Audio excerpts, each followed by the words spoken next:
우리가 살아가다가 어떤 문제를 만나게 되면은 그 문제를 해결하는 방법을 여러 가지로 찾게 됩니다.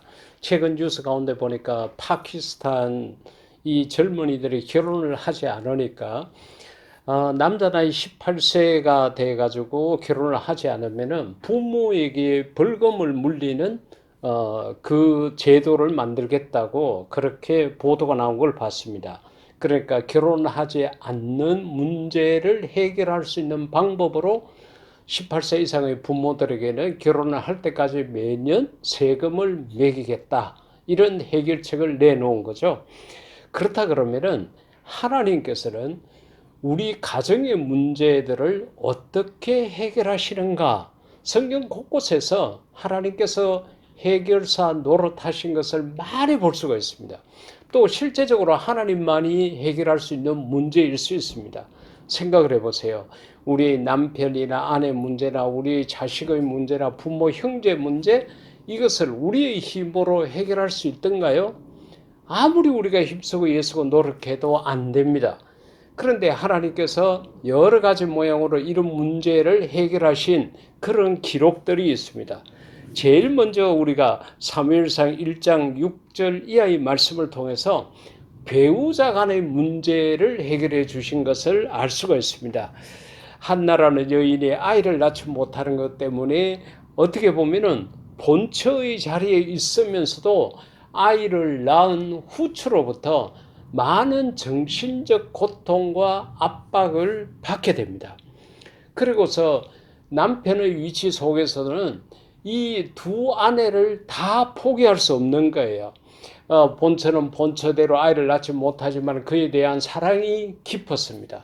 그리고 후처는 나름대로 아들을 낳아줬기 때문에 거기에 대한 고마운 마음, 감사한 마음 이런 것들이 있었습니다. 두 여자 중에 어느 하나를 포기할 수 없는 그러한 어떻게 보면 아주 골치 아픈 문제를 갖고 있었습니다. 배우자 문제가 복잡했습니다. 그런데 하나님께서 그 배우자 문제를 해결해 주셨습니다. 어떻게 해결해 주셨느냐?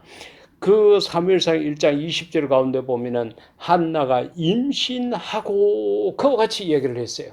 그러니까 아이를 낳지 못한 것 때문에 어렵고 힘들고 괴롭고 고통스럽고 눈물 짓고 한숨 짓고 이렇게 살던 그 한나, 본인나의 입장에서는 자기 아내 문제죠. 배우자 문제죠. 그것을 하나님께서 한 방에 해결해 주셨습니다. 어떻게? 임신하게 하심으로. 그러니까 그때 한나의 마음속에 기쁨과 감사함이 얼마나 컸겠습니까? 자기 몸에 태기가 느껴지게 되고 점점 시간이 가고 날이 갈수록 배가 불러오고 이렇게 했을 때에 그 기쁨이라는 것은 우리가 상상을 할 수가 없습니다. 근데 하나님께서 또 아들을 주셨어요. 그러니까 한나가 이때까지 마음의 고통을 당하고 서름을 당했던 그 모든 것을 하나님께서 한 번에 해결해 주신 것입니다. 우리가 아내가 되고 남편이 되어가지고 서로 사랑하겠다고 이해하고 용서하겠다고 그런 마음을 가지고 결혼을 했지만은 막상 우리가 살아가다 보면은 그런 순간을 당했을 때 쉽게 그렇게 할 수 없잖아요. 만약에 우리가 결혼했는데 아무런 문제가 없다. 우리는 어떤 문제가 있어도 웃고 지낼 수 있고 허허하며 지낼 수 있다 그러면은 그건 아마 사람이 아닐지 모릅니다.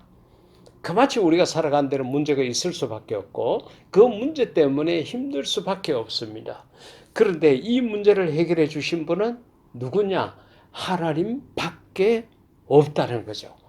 그러니까 우리의 수단과 방법을 가지고 배우자 문제를 해결하려고 아무리 발버둥 쳐도 물론 해결되는 것도 있지만 그는 극소수고 문제가 아주 미약한 것입니다. 그러나 근본적인 것은 해결될 수가 없습니다. 제가 하나님 은혜 가운데 가정 문제를 상담해주는 상담소를 운영한 지 23년이 되었습니다. 작년에 상담 건수가 1000건이 넘었습니다. 그동안에 얼마나 많은 사람들, 얼마나 다양한 문제들을 상담을 해왔겠습니까? 부부간에 문제가 있어가지고 와서 상담을 받아가기도 하고 나름대로 해결책을 찾기도 하고 하지만은 해결된 것보다는 해결되지 못한 것들이 훨씬 많습니다. 그리고 시간이 가고 날이 갈수록 우리 모두가 너무 지혜롭고 똑똑하고 잘났기 때문에 쉽게 해결이 잘 안 돼요. 이런 배우자의 문제들이 가면 갈수록 더 높게 살 수밖에 없습니다. 그러니까 어떻게 됩니까? 이혼율이 점점 높아지는 거죠. 말이 안 통한다는 거예요. 같이 살기 어렵다는 거예요. 그래서 문제를 해결하기 위해서 노력하는 것보다는 차라리 이혼하고 살자 이런 생각을 많이 갖게 되는 거죠. 이혼이라고 해서 문제 해결이 사실은 아니죠. 숙제를 그대로 안고 등을 돌리는 것밖에 되지 않습니다.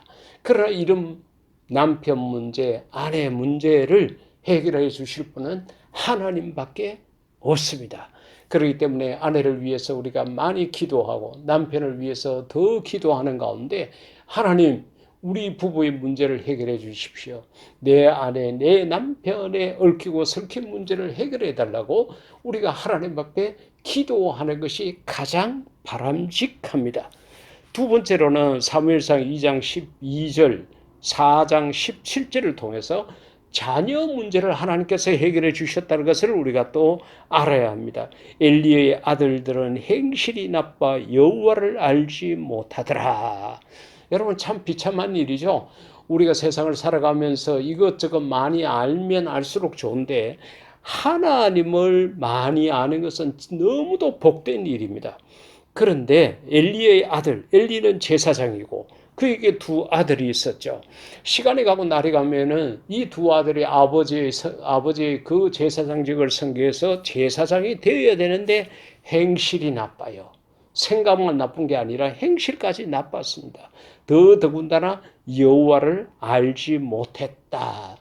여러분 세상에 가장 비참한 게 만군의 여호와 하나님을 알지 못하는 일입니다. 이것만큼 비참한 일이 없습니다.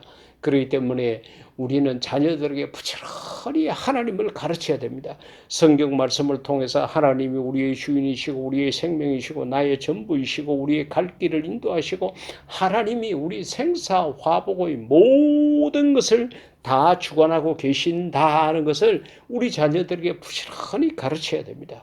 근데 엘리의 제사장은 그 여호와를 알지 못하고 끝내는 4장 가운데 보게 되면은 이 소년들의 죄가 여호와 앞에 심히 크면 하나님 앞에 그 죄의 정도가 심히 컸다는 거예요. 왜? 이는 그들이 여호와의 제사를 멸시했다. 하나님 앞에 드려야 될 제물을 자기 자신들이 먼저 취하고 하나님의 제사를 무시했다는 거죠. 이렇게 하니까 하나님께서 이 아들의 문제를 어떻게 해결하셨느냐? 4장 17절 가운데 보면은 당신의 두 아들 험리와 비너하스도 죽임을 당하였고 제사장 앞에 전령이 와서 보고하는데 전쟁터에서 험리와 비너하스도 결국은 죽고 말았고 하나님의 궤도 빼앗겼다. 그같이 이야기를 했습니다. 그래서 정말로 두 아들이 한날 한시에 죽고 이 소식을 듣고 계속적으로 읽어보게 되면은 엘리 제사장도 의자에 앉았다가 쓰러져서 목이 꺾여서 죽게 되고 그 소식을 듣게 되는 며느리 역시 임신한 상태였는데 그들도 죽게 되고 온 집안이 여기서 끝이 되는 그러한 결과를 가져왔습니다. 하나님께서 자녀 문제를 깨끗하게 해결해 주신 것이죠. 부모가 부모 노릇을 제대로 하지를 못하게 되면은 자녀들에게까지 이런 영향이 끼쳐진다는 것을 우리가 잊지 말아야 됩니다.